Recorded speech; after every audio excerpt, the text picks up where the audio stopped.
Okay, hello everyone. Thank you for joining us for the New Capital webinar, Special Markets Update 2020 number 6. This is Catherine Barr, Director of Communications at New Capital. We will have the Q&A session at the end of the presentation as usual, so please feel free to submit any questions you have in the Q&A tool in the webinar menu. It should be at the bottom of your screen.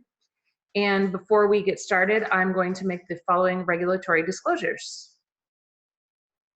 This New Capital presentation is being made available for educational purposes only and should not be used for any other purpose.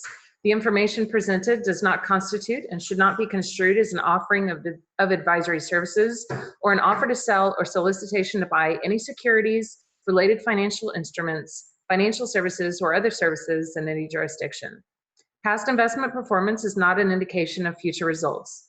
Wherever there is the potential for profit, there is also the possibility of loss. Certain information contained herein concerning economic trends and performance is based on or derived from information provided by independent third-party sources. New Capital believes that the sources from which such information have been obtained are reliable. However, we cannot guarantee the accuracy of such information and have not independently audited these sources. Thank you, and I will turn it over to Leonard.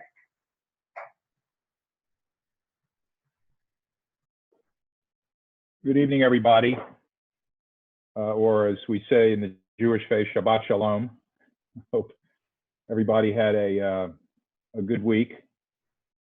I want to do the same poll that we did a week ago, which is raise your hand if you know anybody close to you who has the virus.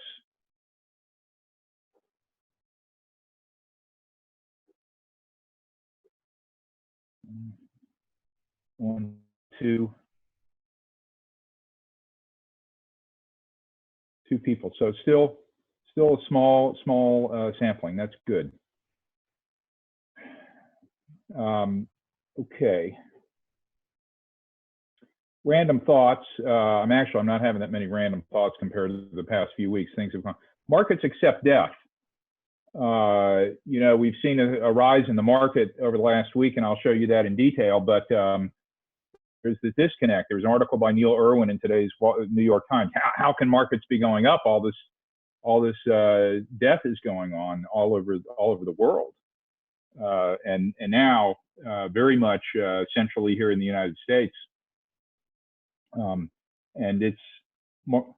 financial markets are not priced based upon the number of deaths that are going on from the coronavirus. They're priced upon future earnings and cash flows, and it's a brutal thing in many ways, but it's what the markets are designed to do, and people have to accept that that is the purpose of financial markets, is to value future cash flows, and markets are accepting of death that's going on from the virus right now. So if you're feeling weird about that, it's fine to feel weird about it, but I just want to put it out there that that's what markets are valuing.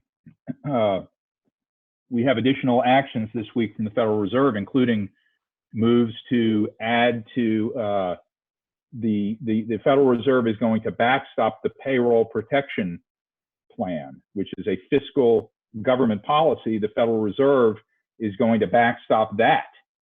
And the Federal Reserve is also going to backstop state and local governments, and has entered the municipal bond markets as well. The Fed is doing its job. This is exactly what a central bank is designed to do: is to put the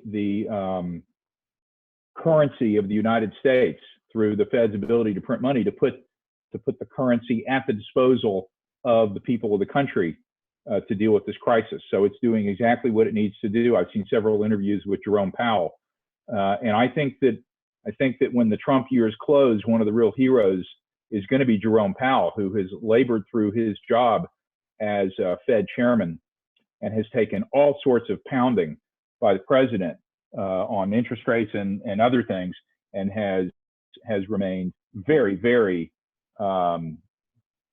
mild in his responses, if at all. And I was concerned about Powell after Janet Yellen's term was not renewed by Donald Trump when he came into the presidency. But I think many of us are going to owe Jerome Powell a debt of gratitude for the work that he and the other Federal Reserve Board members have done, and especially during this crisis. They absolutely have been prepared, and on a daily basis continue to provide liquidity to the markets. And that, more than anything, I think, is the reason why we're seeing positive responses from markets right now. Several clients have sent me some pieces. Will we retest the lows? There was one piece in particular, and my answer is I have no idea. I have no clue whether we're going to retest the lows. It's possible that we'll retest the lows.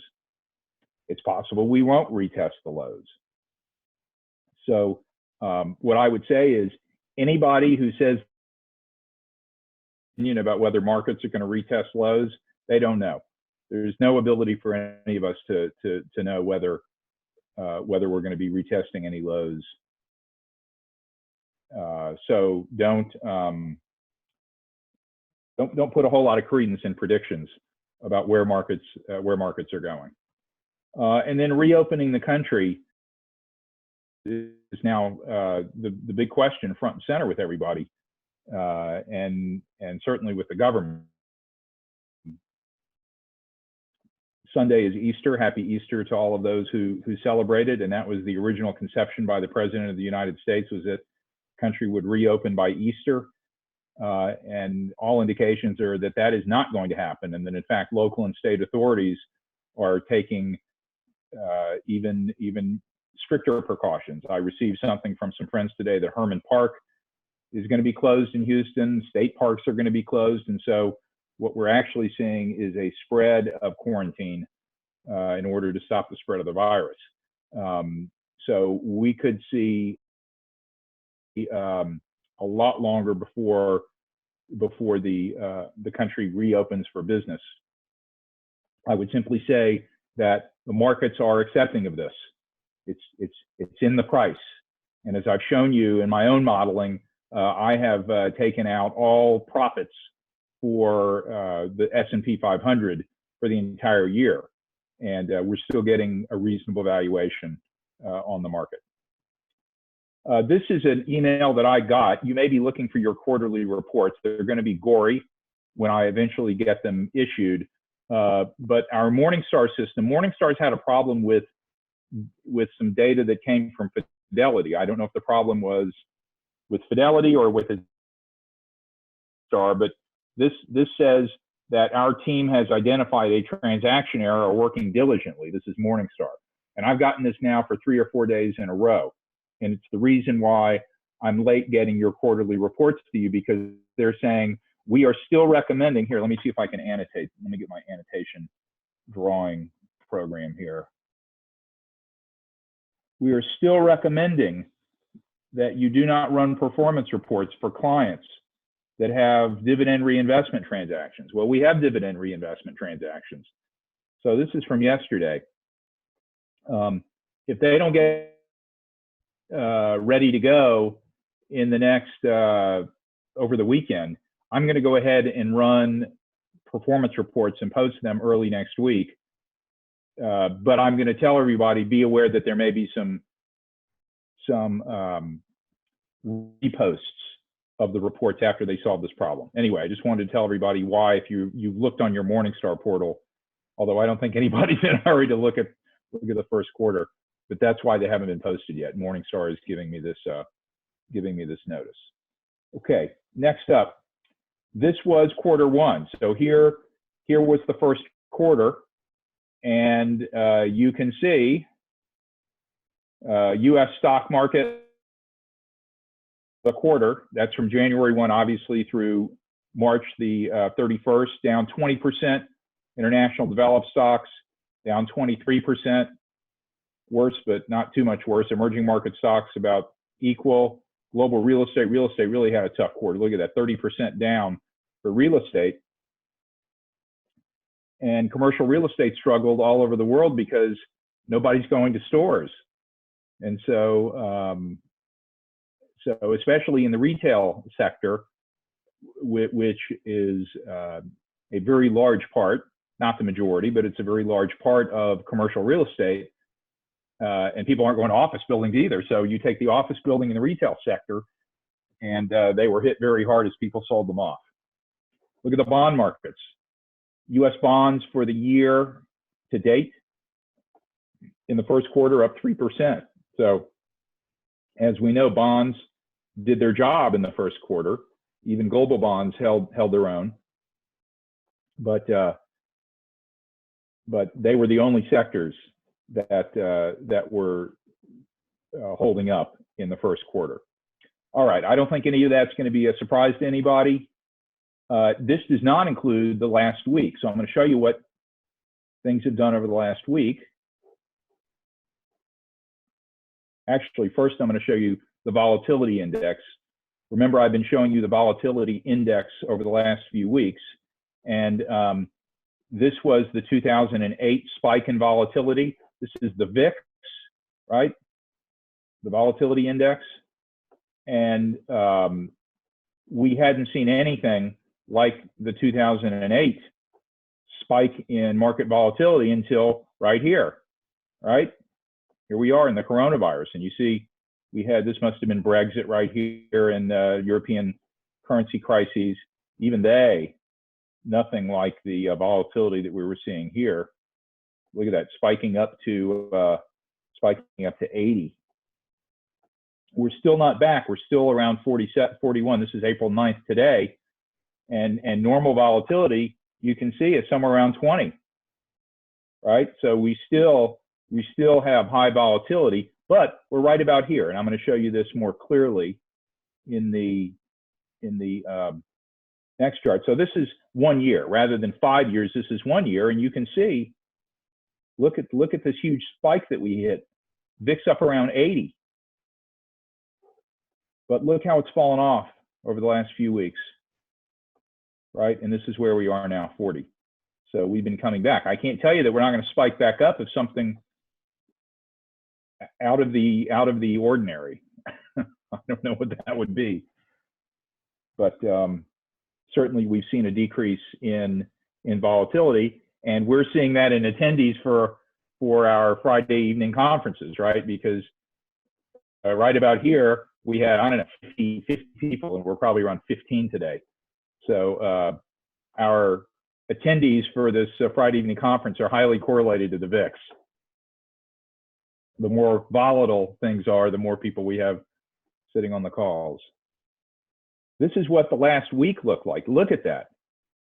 I mean, it looks like I'm at my ranch right now, and it looks like my meadow after we've had pretty good rain. Everything's super green, right? Look at that. I'll draw some highlights. What a week in the markets. And this is why, as professionals, we say you got to stay in your seat. You know, we can't run away from our investments. The only one that was down, look at that, Gilead Sciences, which is one of the companies working to make the vaccine.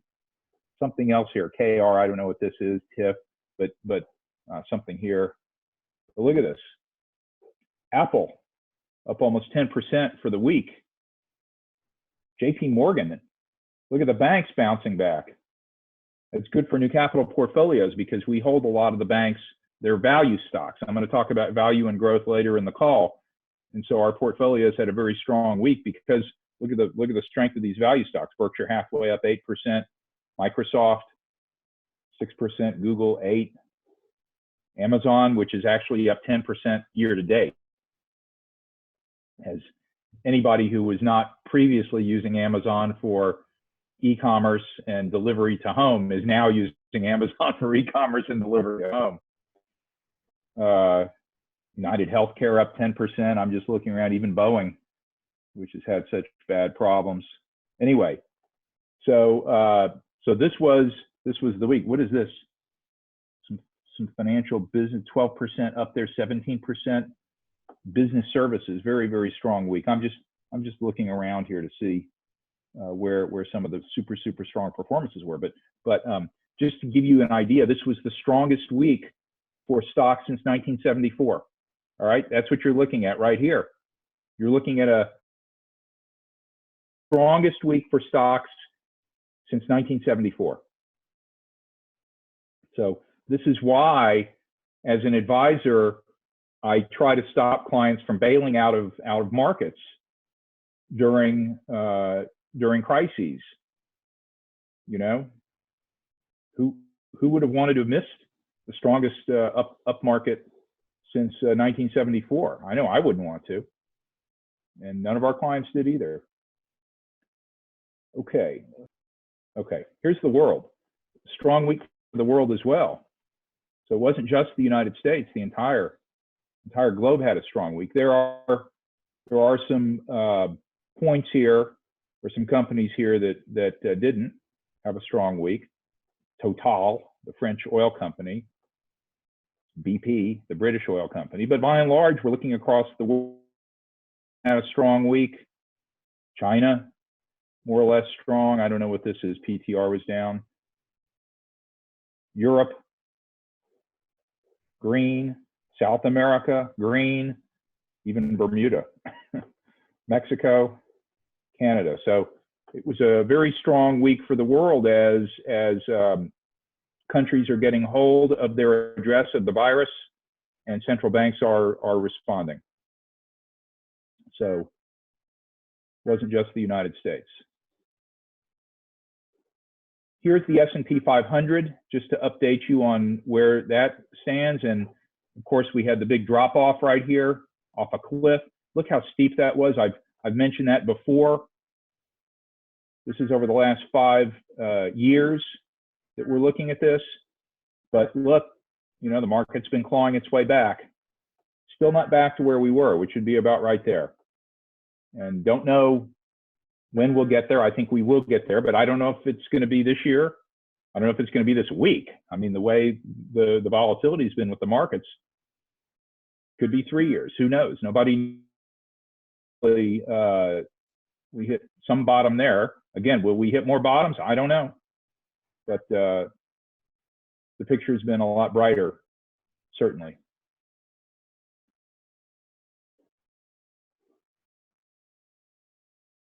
Over the, what is this? Yeah, so this is the world. This is showing you the performance of world stock markets, including the United States. So the US is in here, but so are other, and see everything is echoing what the S&P 500 is doing right now, some rebounds. Okay. And remember, if you have any questions, just go ahead and lob them in.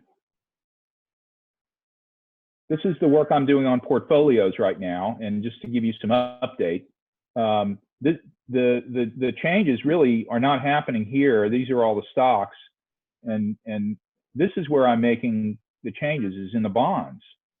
All right, so let's just take a 60-40 portfolio number 5, right? So what I'm doing is finalizing my plans for the bond. Core bonds in a 60-40 would be 13% of the entire portfolio. Short-term bonds, I'm now making an explicit allocation of short-term bonds because there's not a whole lot of room left for core to gain in value, right? The 10-year Treasury bond is still under 1%. So I don't want to hold long-term bonds if they could see a problem from rises in interest rates. On the other hand, short-term bonds will not incur nearly the same negative effects if we see a rise in interest rates. And I've really raised the amount of inflation-protected bonds in the portfolios. Bonds. I'm concerned that at some point, all this money printing that's going on is going to result in inflation. I can't tell you it's going to happen this year. It may not happen next year. But I'm trying to position portfolios for the long term. We haven't seen inflation for a long time, since 1980, right? 40 years. But it's hard for me to see that we're not going to get an inflationary effect from all. So I'm putting very large amounts So basically the way the bond portfolio is going to break down going forward, and I'm going to start making trades on these next week, about a third is going to be to core bonds, a third is going to be to short-term bonds, and a third is going to be to inflation bonds. So you'll start to see those trades come through your accounts. Let me know if anybody has any question about that, but that's what I'm going to be doing on the bond portfolios. I'm not getting rid of bonds, right? I'm not making a 60-40 portfolio, now 100% stocks. I don't think anybody would like that. But I have to make some changes in the bond portfolio to take account of the rapid rise in the value of bonds. All right. What I want to talk about now are, and for the remainder of the presentation tonight, are the premiums, the value premiums, small cap premiums, profitability premiums. One thing that we saw in the first quarter was that value stocks and small companies did more poorly, substantially more poorly than large cap growth companies. And that has been the story for a long time. And you can see that right here. You can see that for the last several years, what this shows you is that when value companies have outperformed growth companies, they're in blue. Value companies have outperformed growth companies, and this dates back to January of 1937 through November of 2019. This is a long sweep of time, right? And this is 10-year premiums. So what this is taking each observation is looking back to the previous 10 years. So it's smoothing out the effects of any one particular year. And what you can see is that we've had a long run of growth outperforming value. And in New Capital's portfolios, we don't have only value. We've got growth and value, but we lean a little bit toward value. We lean a little bit. It's a little bit. Not a huge amount, but a little bit. And so people are wondering, okay, well, when is value going to outperform growth?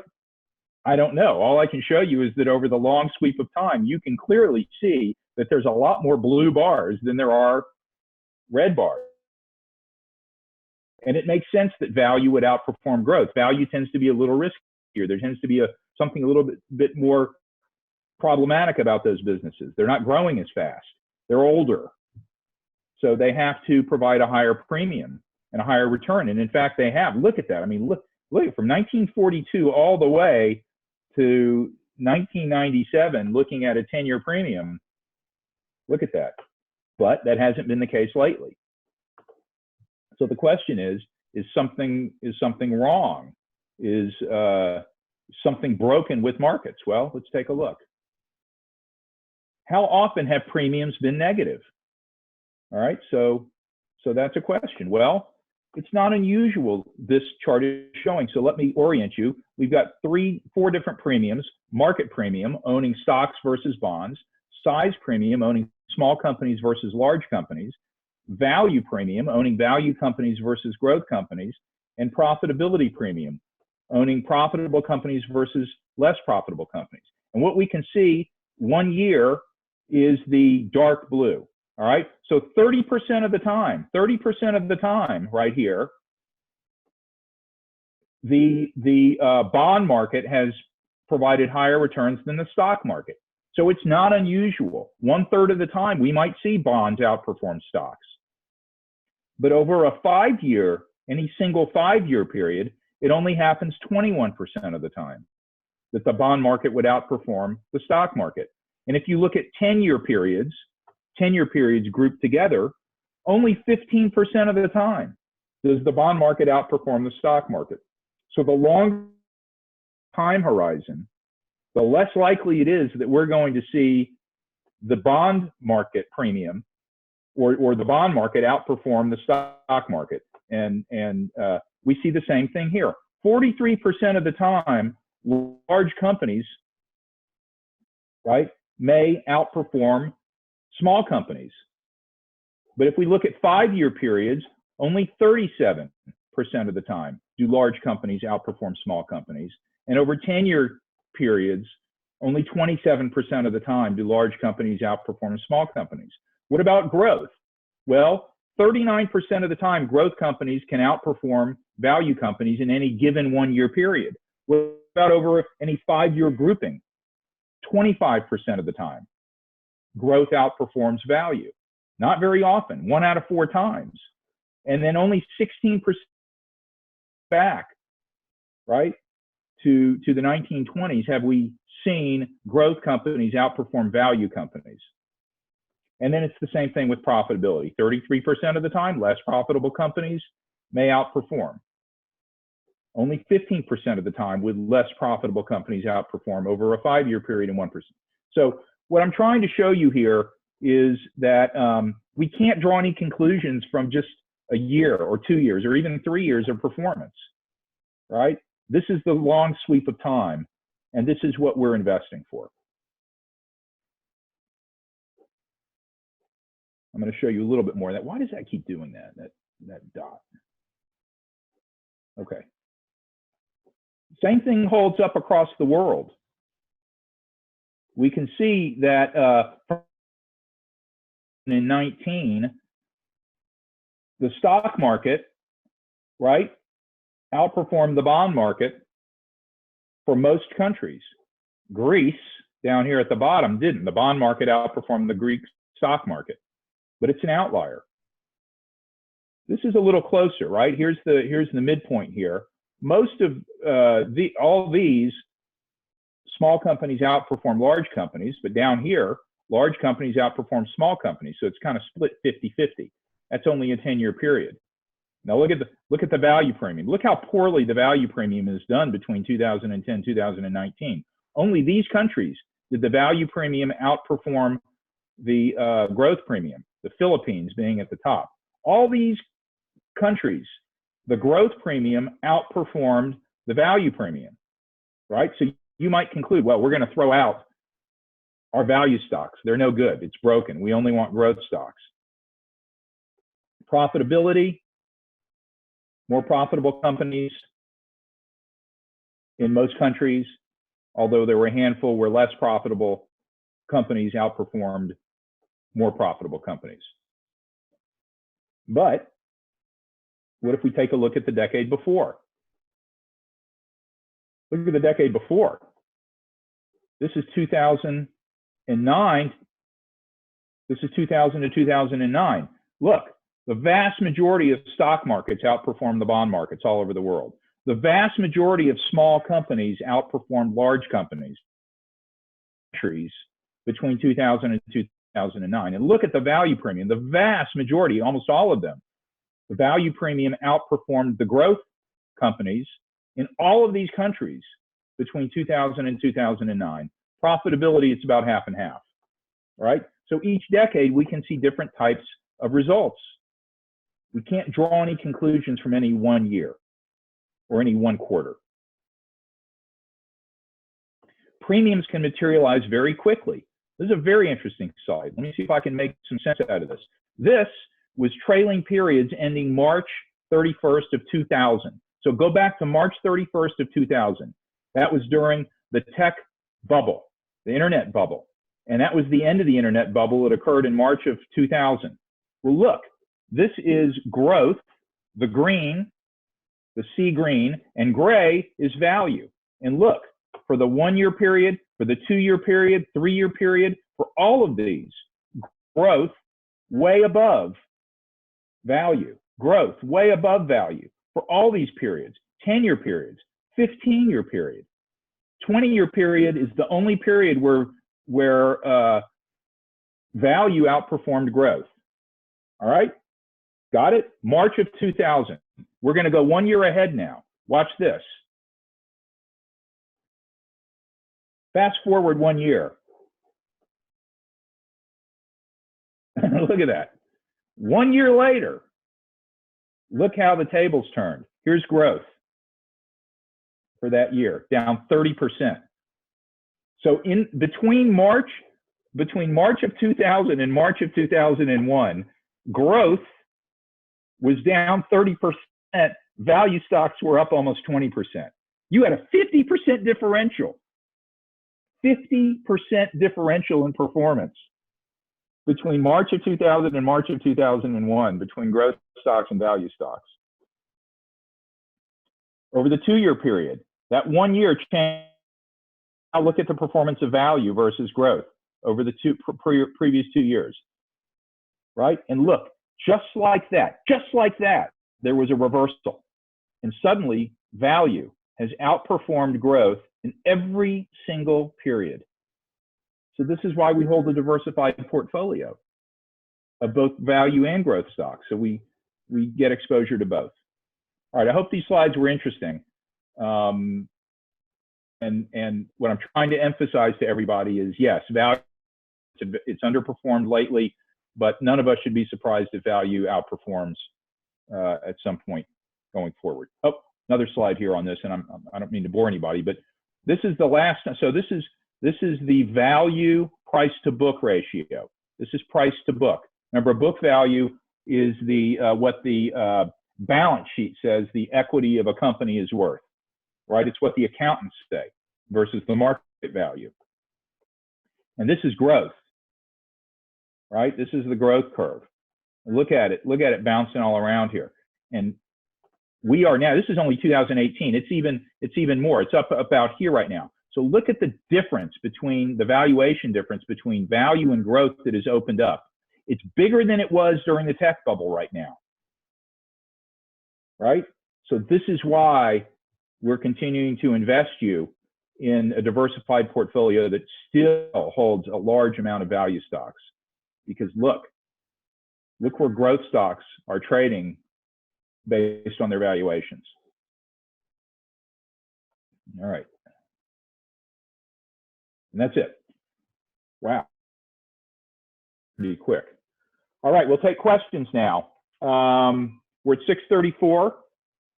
And Catherine, we'll open it back up to any questions. We can talk about portfolios and the bond allocation. We can talk about that slide. We can talk about markets and performance. We can talk about the first quarter. We can talk about growth versus value. We can talk about anything anybody wants to talk about. Happy to take questions.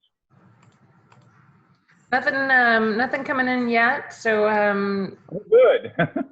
feel free to answer them. I'm going to get the link and share that so people can do the evaluation. So if you would please, we appreciate your feedback on that. And also on the evaluation, I know Leonard mentioned, there we go, sorry. Leonard mentioned that as markets are less volatile, the numbers are going down. If in the evaluation you wouldn't mind indicating whether weekly is still valuable to you, or if maybe every other week, if you could kind of give us just some kind of sense of that, that would be appreciated. We're going to try to keep doing these as long as they're valuable and at a frequency that's good for everyone. So I'm sending that link right now through to you in the chat. I'll also be following up with an email to everyone this evening with that. So feel free to answer that, and we would appreciate it. Come on, I want some questions. Yeah. Okay. I want some questions. We've got a question. Okay. The question is, in the REIT portion of portfolios, are you focused on industrial warehouse versus retail office? So I really like the dimensional real estate fund that I buy for everybody. I buy it for myself too. The ticker symbol is DFGEX. It is a global fund, and it has exposure to many different countries, although everything tends to be concentrated in developed countries. The real estate industry has really not gone public in emerging markets and countries that aren't as developed. And so the real estate tends to be held in the United States, the UK, France, Germany, Japan for sure, Hong Kong, Singapore, places like that. And it invests in all sorts of different sectors. So it invests in industrial, office, apartments, retail, including shopping centers and malls, Did I say warehousing? Warehouses? Industrial? I think I said industrial, but that would be, you know, sort of different than warehousing. That'd be more industrial type properties, factories. And so it is a highly diversified fund, not relying on any one sector. So that's a good question. Now, it's a small part of the portfolio. I think it's maybe only 5% of the total equity portfolio or less. But it is a part of the portfolio. Yes. Questions? I hope so. Yep, we've got some more coming in.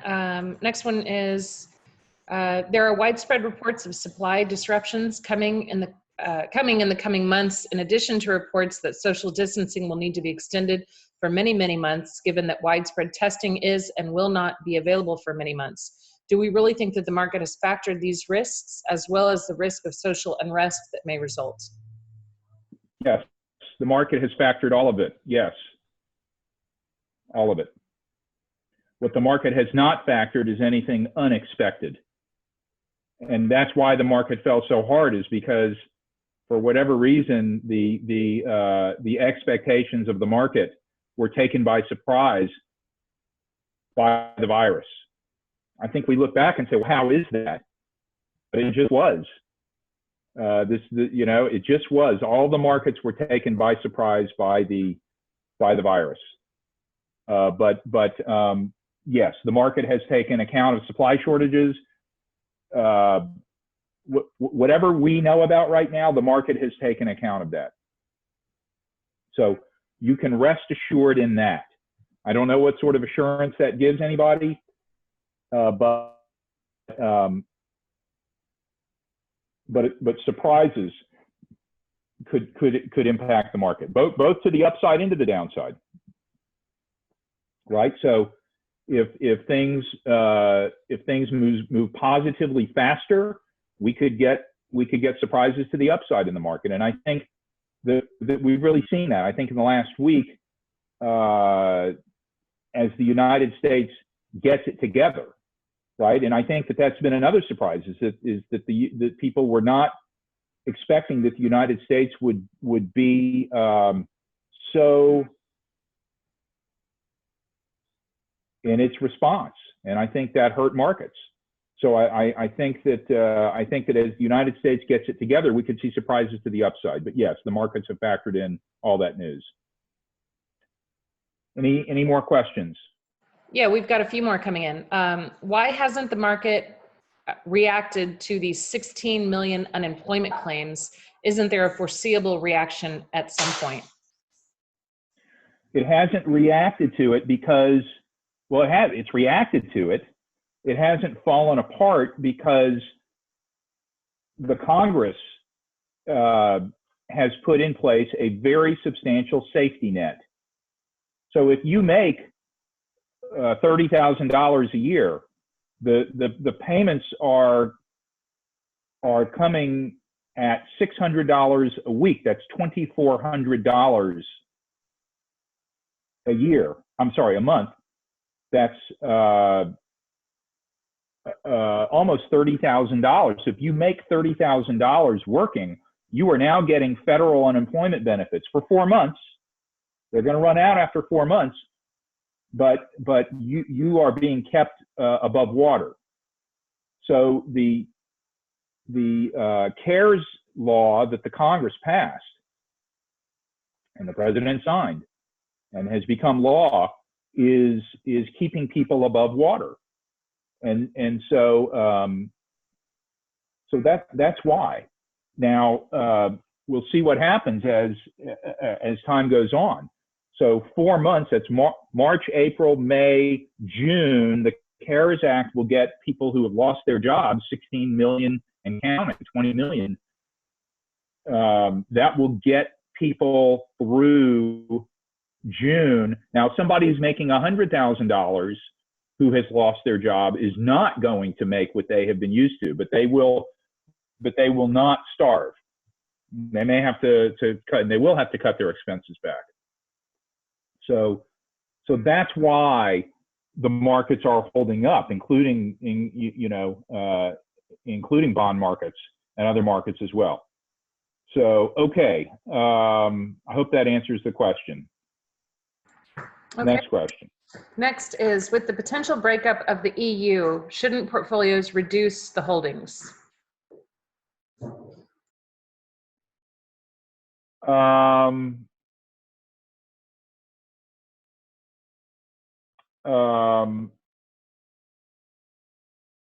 don't think so.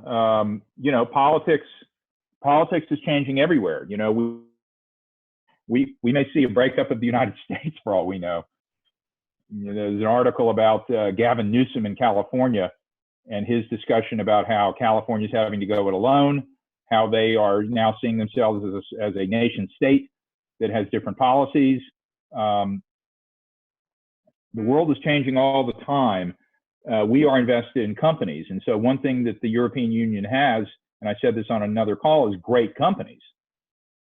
Europe is a place where there are many, many great companies, and we as many of us are customers of those companies, whether it's driving cars that are made in Europe or purchasing luxury goods that are made in Europe, or foods and wines that are made in Europe.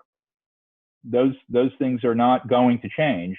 And even with the breakup of the EU, those companies are going to continue to sell products. Now, the tariffs and customs and things may change between countries. It's not at all clear that the EU is going to break up. We just don't know what the story is going to be. So the market is valuing those companies. And of course, as I showed you, the market values those companies over the past week even more highly. So no, we're not going to be selling our shares in Mercedes-Daimler and in LVMH, Moet Hennessy, and so many other great European companies. They provide us a diversification benefit. Okay, next question. Okay, next. Great questions. The message coming from scientists say it will be 2 years plus before we have a vaccine. There will be a surge of cases again. How do we protect our investment as we ride this 24 plus month time frame? And what about the upcoming election? It may be longer than 2 years. I saw something this morning that said it could be 20 years before we get a vaccine. And I don't have an answer. I don't have an answer on the election. I know who I'm not voting for,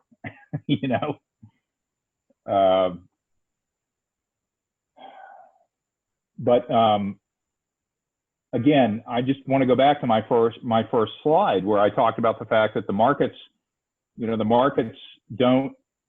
aren't valued on the number of coronavirus deaths. The markets are not valued on a coronavirus vaccine. The country is going to open for business, and there's going to be increasing amounts of testing. And with testing, there's going to be the ability to isolate the people who have the virus and to quarantine them. And that's going to happen. We don't have the vaccine. We have tests. So we will get the tests rolled out, and it may be that we're not going to get back to normal for a long time, but we will do business, and companies will open, and we will know who has the virus, and we will know how to take care of those people, and how to keep those people quarantined so that they don't raise infection rates. So those things are going to happen. The market knows those things are going to happen. They're not just going to happen here. They're going to happen all over the world. And so when Speaker Pelosi says testing, testing, testing, she's absolutely right. As for the election, I don't know who's going to be the next president. I just know who I hope it's not going to be. Okay, next question. This is the last one we have for right now. All right.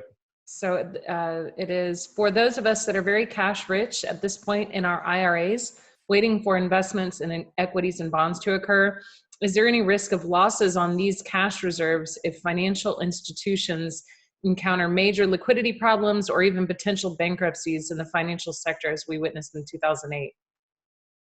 No, you are invested in the Fidelity government money market. It is backstopped by the Federal Reserve, period. You are not going to lose your money in the government money market, which is based on treasuries and other government instruments. The Federal Reserve has explicitly said that it will backstop all money market funds. So your cash is safe. I will say that what I have done is to leave equity allocations intact. What I've sold over the last month were bond positions. And what I'm going to be reestablishing are bond positions. So there may be a little bit of work to do in stocks, but I did not sell stocks when they were moving down. That was not the time to sell stocks. I didn't sell stocks. I did maybe take losses in one fund and put you into another fund, which has worked out. You have a tax loss benefit. But your money is safe in the, it doesn't mean there aren't risks that are showing up in the prospectus. Anything has risks. Cash has risks. You know, you can get it stolen. But your money markets are safe. If the Federal Reserve is backstopping the payroll protection program and the Federal Reserve is backstopping local and state governments, it is backstopping for sure the money markets that are formed by the Fidelities and Schwabs and BlackRocks and so forth, vanguards of the world. So your cash is safe. I want you to feel very secure about that. It's a great question. And I have a lot of cash in money markets as well. Okay, there's actually 3 more questions that they keep coming. What metrics are you looking at before bringing yourself and your staff back together in person versus virtually? Catherine, what do you think about that? You know, in a personal opinion, you know, in my home, we are doing our best to quarantine. My husband's a firefighter. I think it's person to person, but we're functioning at New Capital. We're functioning seamlessly virtually. I mean, you know, we do kind of miss the social interaction, and I think everyone is looking forward to moving back towards, you know, a normal, back to the normal life before all of the quarantining. But, you know, I think that what we're doing at New Capital is we're trying to follow the guidelines of our city and state requirements or recommendations, and trying to go based on that. You know, we talk about it every week. Do we want to keep meetings that are already scheduled? Do we want to try to move meetings virtually? So it's something we talk about on a regular basis, but I think the bottom line is we're trying to follow the recommendations of city and state governments and try to respect those and support other people to respect those as well. We could go in. I mean, there's nothing legally that's or from the city ordinance. Our landlord permits us in the building, and JC's gone into the building a few times, and Catherine's gone into the building a few times, and I've gone into the building a few times. But we're working fine through our systems right now, and there's no hiccup. So I don't know. We'll see. Probably a couple weeks. I'm thinking something like that will probably show up, and I'll be ready for that for sure. I see that we have a question about climate efficient funds. I've been moving people into the DFA sustainable funds. Those are climate change efficient funds. They represent a huge decrease in greenhouse gas emissions intensity. It's about a 66% reduction in greenhouse gas intensity versus the standard DFA regular core funds. And it has a 99% reduction in greenhouse gas reserves. So people who I know want this, not everybody wants it, but a number of clients do. I think a lot of people feel like, okay, the virus is the first shoe to drop, and then, you know, climate change is going to be the second shoe to drop if we don't get, you know, if we don't get a handle on the world's problems. And so the DFA sustainable funds do represent that drop in greenhouse gas intensity. So those are very climate efficient funds And as I move you into those funds, you can feel good that your portfolio has been brought up to date and modernized in that way. Good question. Anything else? Last question, and that's so far is the election cycle is going to be very disruptive to the markets. How do we ensure our portfolios? We don't know that it's going to be disruptive. We just don't know. You know, it's a hypothesis that the election cycle is going to be disruptive to markets, but we don't know that.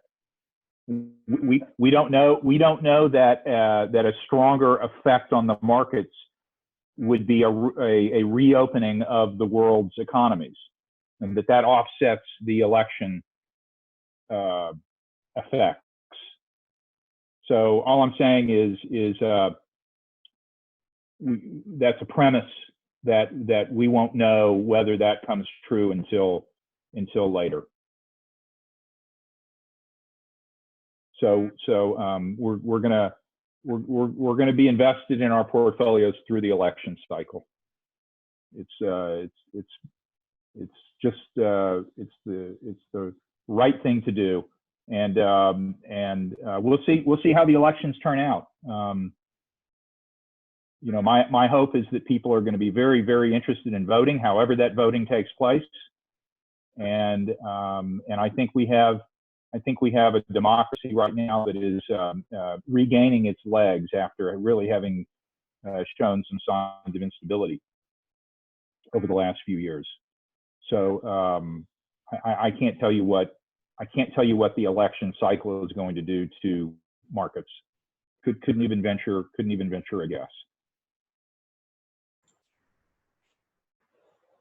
All right. There's no other questions at this time. I shared the webinar evaluation again in the chat, and we'll be following up with an email as well. If you would please complete that for us. And Leonard, you can go ahead and close us out. Thank you, everybody. It's great to have you. I've really been enjoying spending time on these webinars on Friday evenings, and I'm really grateful for everybody showing up. It really means a lot to have such wonderful, interested clients who take an active interest in the world and in their portfolios and just in what I think. I appreciate that very much. Catherine, also very appreciative to you for putting these. This is our 6th one, and you put them all together flawlessly, and appreciate that very much. Thanks to JC, who does great work all through the week to keep everybody trucking. And I hope you have a great weekend and a relaxing weekend and a healthy and safe weekend. And oh, I was going to say, Catherine, you did some research on the food bank, the Houston Food Bank. You want to say a word about that, just what you're finding? Because we're trying to stay in touch with the food bank and make sure that the people of Houston who need food can get food. Yeah, I think bottom line, we zoned in on the Houston Food Bank today because it's just an obvious need, and they've reached out to us for contributions we've made before. Bottom line, a lot of people are becoming interested in charitable giving to help COVID recovery. And I think that any charity that is important to you needs help. So I think that you know, there's some changes coming through the CARES Act that help facilitate that, and some benefits there that kind of are encouraging additional charitable giving and tax benefits from that. The Houston Food Bank specifically, you know, they lost a lot of their volunteer group, but they are actually still seeking out, in addition, obviously, to you know, cash donations or donations from your donor advised fund. They're still seeking volunteers. They're taking all the CDC sterilization and social distancing measures that are recommended, but they still need help in warehouses, preparing meals, delivering meals, food donations, mask donations, so that the volunteers can have face coverings while they're making donations to families and the elderly, people who can't get food. Obviously, the demand is vastly increased, and the the assistance in the volunteer group has greatly decreased. So that's Houston Food Bank is obviously local. It's obvious. It's an obvious need, but I think that the same could be said. I attended a webinar this week that talked about what the United Way is doing. Feeding America is a national group that is doing a lot of work. There's, I think it's NEMA, is a mental health organization that is. I mean, everyone needs help, and everyone will take your help, and everyone's working hard to help. Not just the people who are fighting the disease in the medical fields, but communities that are at really high risk. So any effort you can do or feel motivated to do on that, I'm sure is greatly appreciated. And also, if there's any research that JC or I can help with, if there's an area that you're interested in that you would like to contribute to, but you just don't know quite the right organization, let us know. You know, we can do a lot of research. We have contacts at Fidelity Charitable who can make recommendations as well. So we're happy to do that research and find the right organization for what you're wanting to accomplish. And if you're, you know, we've opened charitable accounts for so many clients. If you're one of those clients who has a charitable account and you need to replenish your money in the charitable account, let us know. We'll be happy to identify what the most tax efficient way to do that is. All right, everybody, thanks so much. Have a great weekend, and we will be back with you whenever that happens. Maybe next week, maybe 2 weeks. I don't know. We'll take everybody's temperature. Thanks very much.